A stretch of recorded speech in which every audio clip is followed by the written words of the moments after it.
Disrespect is never random. It's deliberate. It's a quiet test designed to see if you'll fold. Every time someone disrespects you, they're measuring you. They're asking one question: how much can I get away with before he breaks? And most men break fast. They react, they argue, they let emotion dictate the next move. And in that instant, they lose control of the entire game. Because here's the truth: disrespect only lives when it's fed. Every word you throw back, every emotional outburst, every attempt to set the record straight only proves one thing: that you were affected. And when people see they can affect you, they know they can control you. Machiavelli identified this truth long ago. He wrote about power not as something you demand, but something you engineer. And respect, that's not something you earn with kindness. It's something you build with boundaries. To Machiavelli, disrespect wasn't just a personal offense. It was a strategic moment, a signal, a flash of truth that exposes who sees you as an equal and who sees you as prey. That's why the Machiavellian man doesn't react. He observes. He doesn't meet chaos with emotion. He meets it with architecture, designing outcomes that favor him silently. Because the moment you react, you step inside their frame. You start playing their game. But when you stay still, when you let the disrespect echo unanswered, something strange happens. The power dynamic flips.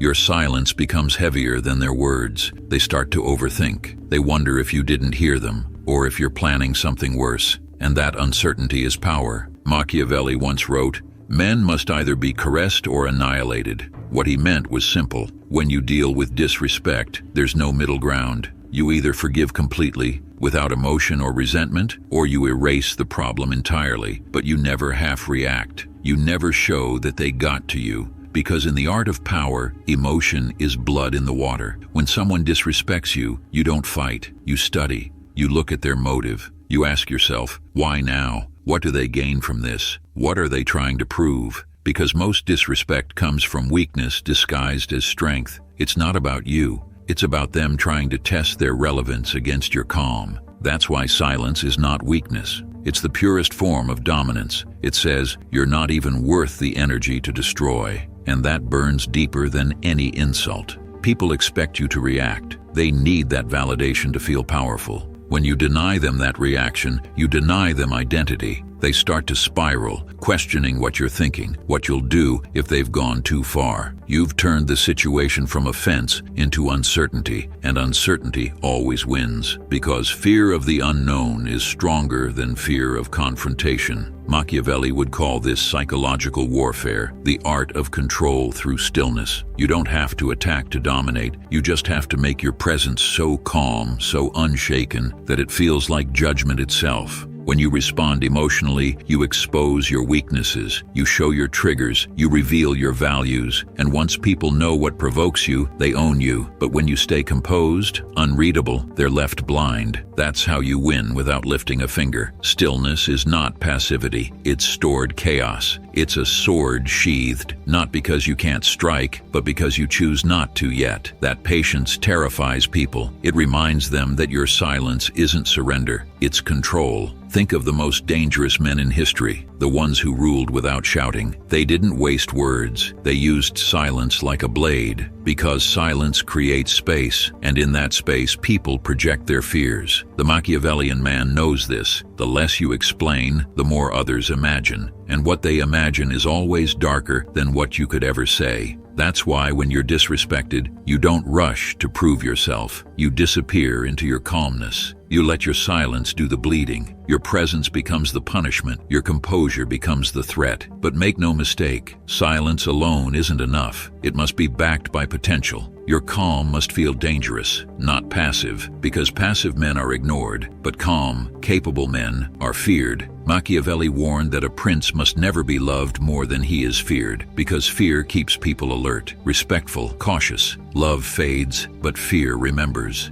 So when disrespect comes, your job is not to react, it's to make them remember, not through words, not through anger, but through absence, through your cold refusal to engage, through the quiet strength that says you've lost access. Disrespect feeds on proximity. It only works if they can reach you. That's why one of the darkest ways to handle it is also the simplest. Remove yourself. Withdraw your attention. Cut access to your presence, because people only value what they fear losing. You don't announce it. You don't make a scene. You just stop showing up. You vanish from their world like a shadow that suddenly learned how to walk away. And soon, they'll feel it. The weight of your silence pressing against their ego. They'll replay the moment over and over, wondering where it all went wrong. That's when you win. Not when they apologize, but when they finally realize they disrespected someone who doesn't need their validation. That's the Machiavellian path, to turn every insult into information, every disrespect into distance, every silence into strength. You're not reacting, you're reprogramming how the world treats you, because once people learn that disrespect earns them nothing, not even your attention, they'll stop trying. Machiavelli would tell you, the wise man doesn't fight disrespect. He makes it irrelevant. He transforms it from an offense into a non-event. And that's what breaks people, when they realize their attempts to hurt you couldn't even make a dent in your peace. The silence was your first strike.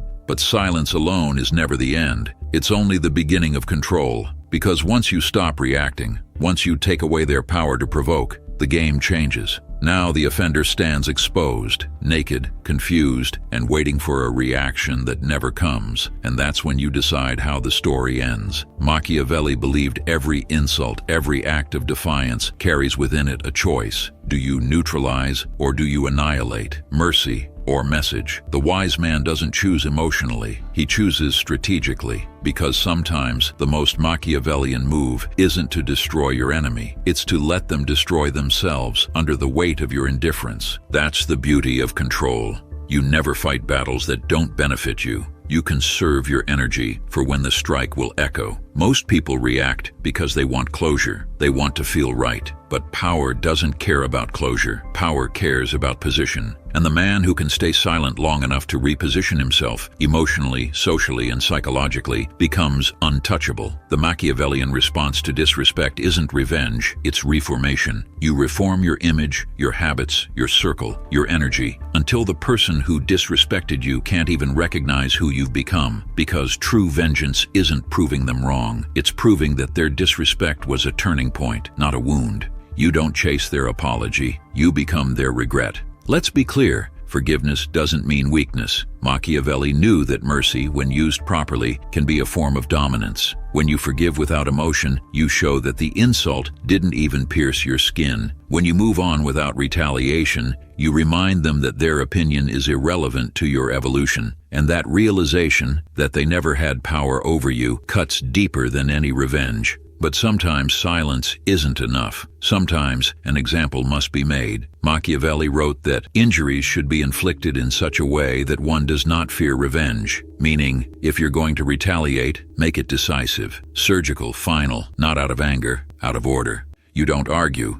You remove. You don't curse them. You erase them. You eliminate their access to your time, your name, your presence. You make them irrelevant, not hated, forgotten, not remembered. That's how you make disrespect expensive. Because the truth is, disrespect only survives when you make it cheap. When you allow people to play with your emotions freely, you devalue yourself. But when you make your presence costly, your silence sacred, your access limited, you turn respect into a form of currency. And only the disciplined can afford it. That's why most people never gain real respect. They're too accessible, too reactive, too predictable. They don't understand that mystery is the foundation of fear, and fear in Machiavelli's world is the foundation of respect. When people can't read you, they can't control you. When they can't predict you, they can't provoke you. That's what makes you powerful. Not your words, but your opacity. Opacity is your armor. Never explain your emotions. Never announce your plans. Never give them a clear target. Because once people understand your pattern, they can play you like a piano. Machiavelli warned rulers against transparency for this exact reason. He said a wise man must learn to disguise his intentions, to appear open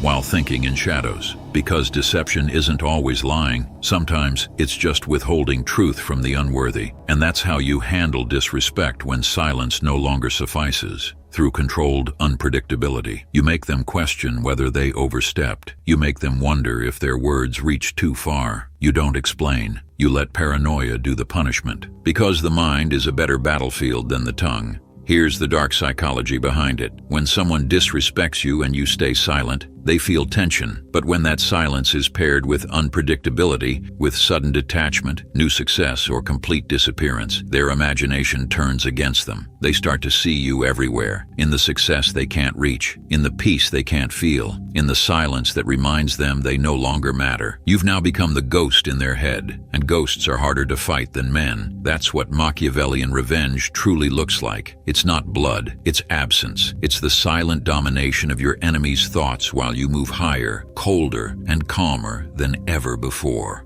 And in that silence, something powerful happens. You evolve. You become a man who no longer seeks external validation, because once you've mastered your reaction, you've mastered yourself. Machiavelli would say that control over others begins with control over oneself. If you cannot command your emotions, your silence, your impulses, you will never command respect. The man who reacts to every insult will always serve those who provoke him. That's why the real goal is not to punish disrespect, it's to transcend it, to reach a level where nothing external can shake your internal balance, because the man who cannot be shaken cannot be manipulated. Disrespect loses its power when your ego dies. When you stop caring about being liked, understood, or validated, you become unstoppable. You start to view every slight as background noise, every insult as proof that you've outgrown the small minds around you. That's where Machiavellian philosophy meets ancient Stoicism. Both taught that emotion is the enemy of reason, and the man who controls neither is controlled by everyone. So instead of reacting, you rise. Instead of seeking revenge, you refine. You use disrespect as fuel to become sharper, quieter, more precise, because that's the paradox. The most dangerous men aren't the loudest, they're the calmest. They smile while building empires. They forgive while sharpening the blade. They don't seek revenge in the moment. They let time bring their enemies to their knees. Every insult, every betrayal, every moment of disrespect becomes an investment in your discipline. You don't waste energy fighting small people. You redirect that energy into creating a reality so powerful it makes them irrelevant. That's the darkest way to handle disrespect, by turning it into momentum. You rise so high that no insult can reach you. Your success becomes the revenge, your calm becomes the warning, and your silence becomes the story they tell about you long after you're gone. Because no one forgets the man who could have destroyed them, but chose not to. And here's the final truth. The most Machiavellian way to handle disrespect isn't by destroying others. It's by becoming the kind of man who doesn't need to. A man who is respected not because he demands it, but because he radiates it. A man who doesn't flinch, doesn't explain, doesn't bend. The man whose peace feels like judgment. The man whose silence feels like consequence. The man whose control feels like destiny. You can't fake that kind of presence. It's built in solitude, forged in discipline, and strengthened by every insult you refuse to respond to. So the next time you're disrespected, smile, because they just handed you a mirror showing exactly who they are and exactly how much stronger you've become. Don't lower yourself to correct them. Don't fight for their recognition. Just keep building your empire in silence, because while they're busy talking, you'll be busy becoming untouchable. And one day, when they finally look up from their small world of noise and gossip, they'll realize the cruel truth. You were never fighting them. You were evolving beyond them. Thank you for watching. If you want to see more videos, make sure you hit the like and subscribe button. I'll see you in the next one.